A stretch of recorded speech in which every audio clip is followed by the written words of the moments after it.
The senator from Wisconsin. I ask that the quorum call be vitiated. Without objection.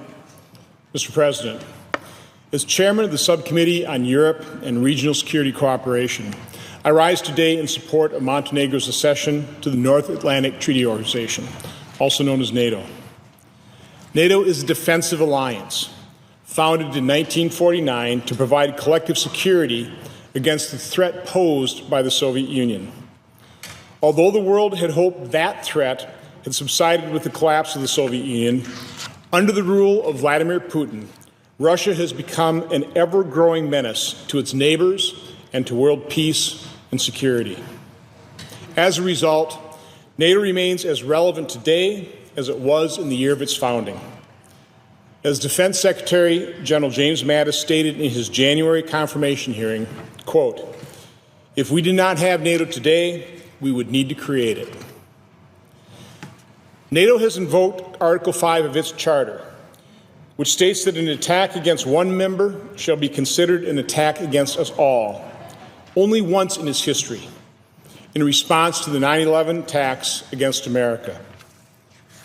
Since then, our NATO allies have sent their sons and daughters to fight and die alongside our own in the generational war against radical Islamist terrorism. The accession of Montenegro to NATO is important for a number of reasons. Montenegro has shown that it is committed to NATO and to making the internal reforms required to remain a member in good standing. Because of that commitment, Montenegro's membership in NATO will enhance stability in Europe. And finally, Russia's alleged support of an attempted coup in Montenegro must not be rewarded by NATO turning its back on a country that exhibited such courage in resisting Russia's persistent aggression. Just a few days ago, I met with Montenegro's foreign minister and ambassador to the United States. They expressed their sincere gratitude that the Senate would be voting this week on their accession, that Montenegro would be one step closer to aligning itself with the freedom-loving nations of NATO. Montenegro is a small country, but it has already demonstrated its commitment to the international community and implementing internal reforms. Montenegro has sent members of its military to Afghanistan in support of the International Security Assistance Force as a member of the coalition to counter ISIS.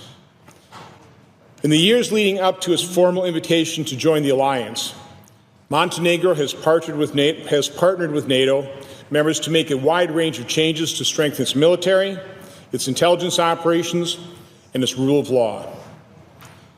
And while it currently falls short of the goal stated in the 2014 NATO-Wales summit to spend 2% of its GDP on defense, Montenegro has committed to meeting this target by 2024. Expanding NATO to include nations that desire to join the alliance and commit to meeting membership requirements contributes to a strong and stable Europe. It wasn't all that long ago that the Balkans region was unstable and war-torn. But because Slovenia, Croatia, and Albania have joined NATO, the Balkans is a far more stable region. Montenegro's accession will further enhance the stability of the Balkans and Greater Europe. Finally, I support Montenegro and NATO because it sends a clear message to Moscow that it cannot deter NATO from expanding the alliance, and it cannot bully countries to prevent them from joining. Russia has warned Montenegro that it will face consequences if it continues to pursue NATO membership. As Russia continues to destabilize its destabilizing actions throughout Eastern Europe and the world, it is imperative that we send an unwavering message of strength and resolve by approving Montenegro's accession to NATO. In an era defined by polarization, Montenegro's accession to NATO has been thoroughly bipartisan. I would like to thank my ranking members on the European Subcommittee, Senator Murphy for the current Congress, and Senator Shaheen during the 114th Congress for their strong support on this issue. I also want to thank Chairman Corker and Ranking Member Cardin for their continued efforts to move this legislation forward, Senator McCain for being an outspoken supporter of Montenegro's accession, and Leader McConnell for his willingness to bring the protocol on the accession of Montenegro to the Senate floor. It is time for the United States Senate to approve Montenegro's accession to NATO.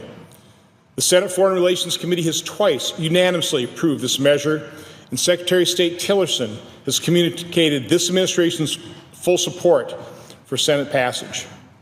I urge my colleagues to vote in favor of Montenegro's accession and hope that President Trump will soon sign the protocol on the accession of Montenegro.